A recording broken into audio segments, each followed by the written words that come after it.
Hello and welcome back to another comic series AMA. This month we're going to focus on questions centered on Tales of Vesperia.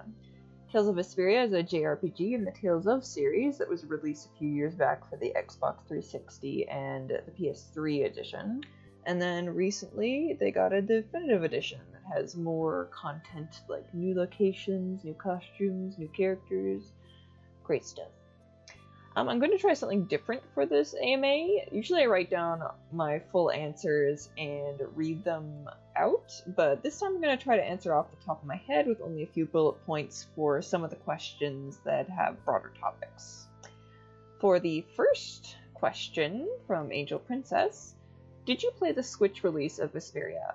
I did. It was a really great version of the game. It's got the extra characters, the extra locations, extra arts in battle, extra costumes. I would say the only downside is that the new audio is sometimes not mixed great, so you'll have moments that are at a normal volume and then you get to new stuff and suddenly it's a bit quieter, like they're talking normally but it's in a different studio or something, and it's very much gets you out of the moment, but it is still a lot of great new stuff there that I honestly never thought we would ever see, so it's a fair trade-off, I'd say. The next batch of questions comes from Aqua-sun, first of which is, what was your standard party composition? I usually would play as Rita, and then I would have Yuri and Estelle, and then for the last slot, it would usually be Flynn, Raven, or Carol. I like that composition because I really like the spell casting in Vesperia. Yuri is just one of the fastest and hardest hitting upfront attackers, so I like having him there. Estelle is really great because I like her to cast spells alongside me, or if we need really big heals, she's good for that. And then Flynn, Raven, or Carol are really good at being melee and half healers, so I really like having that available, especially for Carol. If you can get consistent at running up to him, he's actually honestly one of the greatest healers in the game. I have the comic where he basically fully heals everybody because they're near him from almost insta-death move. He's really good. He's slow, but you can make him work. The next question from Aqua-sun, what are things that other JRPGs should copy from Vesperia? I have a big one, but I'm going to save that for last. The first I'll mention is I do like the button mapping that they have with the directions for arts. It feels a bit like Smash Bros-y, but you can map basically anything, and I believe it's a definitive edition, new edition, that you can go from 8 arts, where you'd have B regular, B up, B sideways, B down, stuff like that, and then the right stick, and then you can press L to get double of that. So you can have a lot of different arts available for comboing. I also really like the option to do minimum damage, which might sound weird, but it's really great for practicing your combos, and because then you can go up to any weak enemy and know that they're not going to kill you, but then just do 1 damage and practice fatal strikes and stuff like that. Just make sure to take it off before bosses. And then the last thing before the really big thing I want to mention is the cell shade style that they have is just gorgeous, and I really wish that they would have stuck with it completely. I think that Tales of Vesperia was one of the most beautiful Tales games that they had, and honestly ones after it I would say are not as pretty. It was so beautiful. And I want more games to look like it. You take a screen cap and it looks like a screenshot from an anime. But the last thing I will mention, which is my biggest thing, and I just mentioned this offhand to my friends and roommate a lot, the tactics menu that they have. And Symphonia has one a little bit similar. The fact that you can tell your AI-controlled party members, attack flying enemies, attack mages, attack enemies that are attacking weaker party members, attack weak enemies, attack strong enemies, attack the same enemy as the player, attack different enemies from the player, and that's just what target they have. That's just all the options for what kind of enemy they target, and there's stuff with how much TP they would use, and you can set these as different like strats that you can just change on the fly, and it gives you so much control over the AI, and it makes me so sad because I know that barely anybody uses it, because I've seen things where like people will be talking about Estelle not healing the way they want to, and I'm like, you didn't go in the tactics menu. You had to go in the tactics menu. And I get that that's like an extra step, but they give you so much control over how the AI works that I'm just like, I don't care that it's an extra step. They let you fine tune it so much. It's like an easy way to fine tune it, that I'm just like, no, more games need this. Like I've been saying, Xenoblade 3 in particular, it lets you target the same enemy or just let them do what they want. And so many times I want the option to be like, don't target the one I'm targeting, which I can do in Vesperia. So that's my soapbox for this video. More RPGs need the Vesperia tactics/strategy menu. Next question. I feel like the series uses a lot more manga-style eye tropes, example and quit joking. Was this deliberate? No, actually. If anything like rubbed off for like anime manga-style stuff, it's probably because the style of the game is already pretty manga anime-like, so it might have just subconsciously woven its way in there. Next question.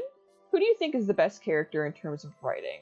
I would have to go with Yuri. Not only is he the main character, but just the arcs that he goes through are really interesting, and not as much in the last arc of the game, which is still good, but the first two arcs especially really focus in on like his worldview and like what he's doing and how the world is reacting to that, and other people's opinions on that, and it makes it really, really intriguing, and especially for a protagonist, like he's definitely a good person, but there are definitely some aspects where you're like, ooh, he might be doing something that's more considered more wrong, quote unquote, and like, you know, morality questions and stuff, and him bouncing off of Flynn is especially great, and then like interacting with Estelle, who's just a pure little cinnamon roll.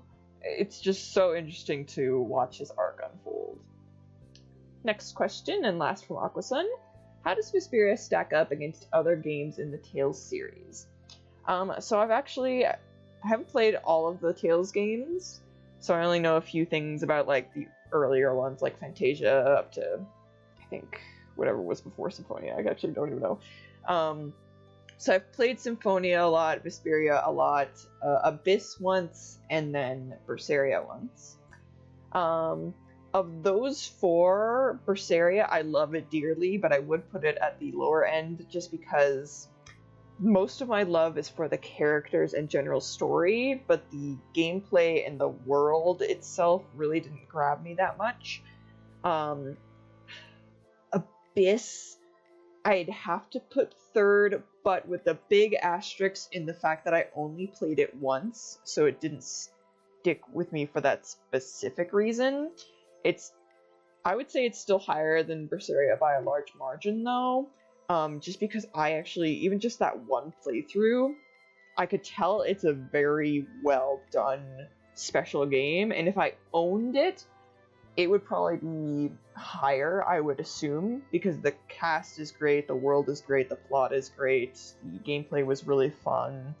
It's just, for Symphonia and Vesperia, I've played them so many times, and Vesperia and Symphonia, they're like back and forth. It depends on the day of the week, honestly, or like which I played more recently. Symphonia has a bit more nostalgia factor, but I'd say for Vesperia, it has a bit more of like objectively better in terms of like quality of life and like, game design. I will say I think the story is a little bit less impactful than Symphonia's, if only because the third act doesn't quite tie in as much as the first two acts did, which is a shame, because if that third act followed the first two acts as much, I'd probably say Vesperia for sure in the top spot. But for now, it's like, it's a bit of a tentative tie between Symphonia and Vesperia. in terms of which one I like the most, because they've got such good elements, and like where one has weaknesses, the other has the strength, and then same back and forth. But I will say, I think objectively Vesperia is probably the better one, just because Symphonia does have some things that are a bit dated in terms of especially the game design. Next batch of questions, and the last batch for this AMA from Hannah Page. Who's your favorite character to draw? Off the top of my head and my gut instinct, as weird as this is going to sound, I think Rita.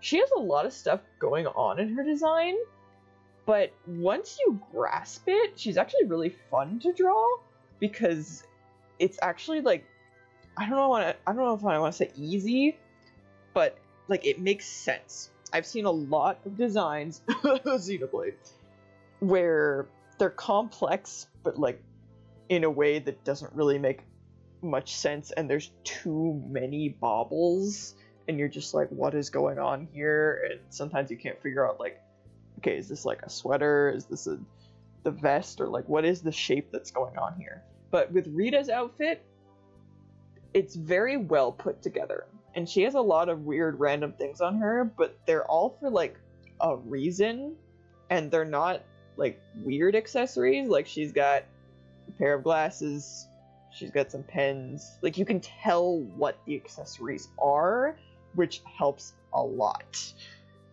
in terms of drawing. The next question, which character did you play as the most? Did you stick with Yuri, or did you try fighting as the other characters? As mentioned before, I usually play as Rita, but I do try to switch it around a decent amount when I'm playing and try not to get too much into the Rita blah blah blah. And especially for the like 200-man melee, I've fought through that with every single character. I would say I'm pretty good with all of them, other than I find Judith is really hard to get a grasp on, which I wish I was better with her, because air combos are really fun, especially in the Tales games.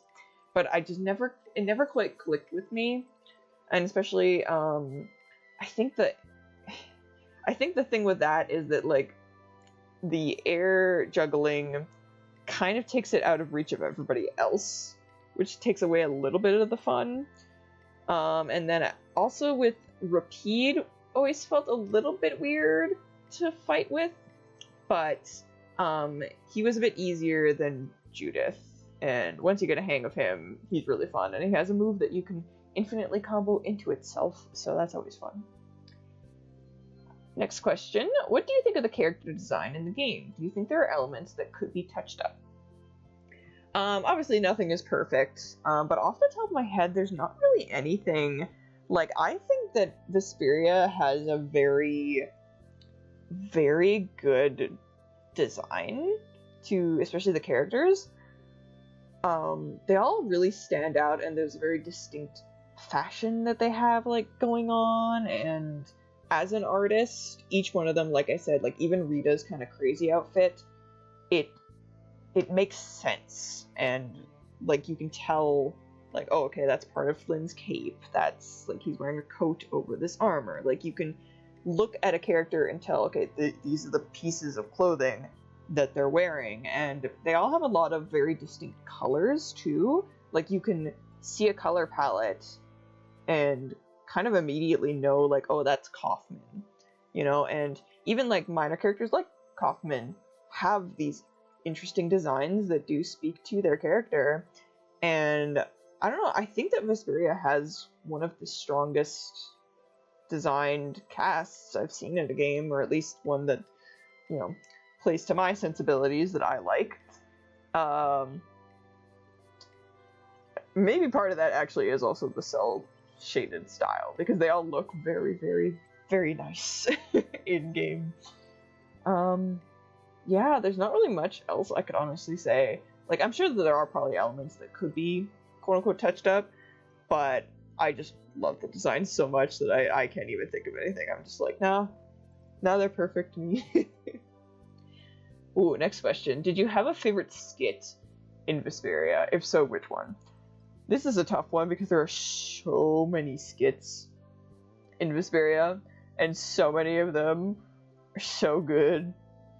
and I'm like trying to think of some of my favorites. I do really like the Ristel one, because they just canonically say like a shipping name in the game, and it's legendary, and we're all thinking it. We all know Rita and Estelle, they're so cute together. Yuri knows, we know, his name's Yuri, it's perfect. There's also, like, honestly, every cooking skit is amazing. I love when, like, Estelle is talking about vichyssoise and everybody else is calling it potato soup, and she just progressively gets sadder and sadder, and she's like, why won't you call it vichyssoise?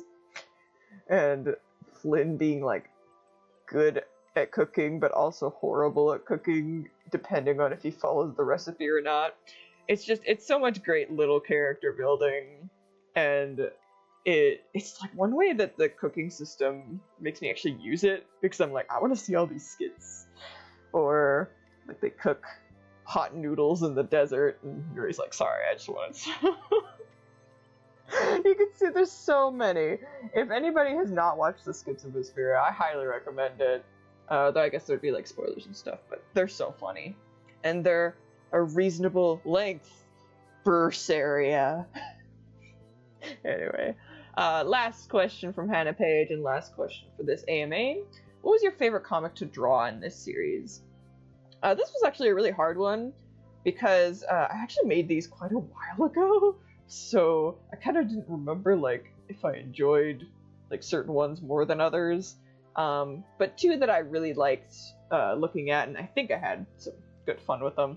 The first is Party Pooper, which was Flynn in a party hat, which I still don't know what it is about it that tickles me, but I think it's just because he's so serious, so that him just having this little party hat on his serious armor is just amazing. And then it's called Big Gang, which is a play on Big Bang. Specifically the panel where everybody's getting healed by Carol's nice curing smash, and specifically Flynn and Yuri just being like, oh yeah, bathing in the light. It's just really funny. I do also like the raw chicken gotcha one, but I saw two other people in the AMA that really liked that one, so it's already getting a lot of love. But anyway, yeah, that is the last question for this AMA, so we'll just head on over to the outro. Here you can see my patrons scrolling by. You can see their NPCs, which will show up in comics. If you'd like to ask a question for one of these AMAs, consider supporting me by checking out the link in the description. Rewards include seeing comics before they're posted publicly, behind-the-scenes drawings, voting which comic series will be featured next month, and more. Even without pledging, you can have access to things like preview panels, coloring pages, and occasionally some of the lower-tiered rewards as little taste of what pledging can get you. Thank you everybody who asked a question, and anyone who watched this video. The support means a lot to me. I hope that the new format of just answering off the top of my head was interesting. I'm not quite sure this is the first time I did it, but I had fun with it. It was a little longer than usual, but eh. But I will see you next month. Bye!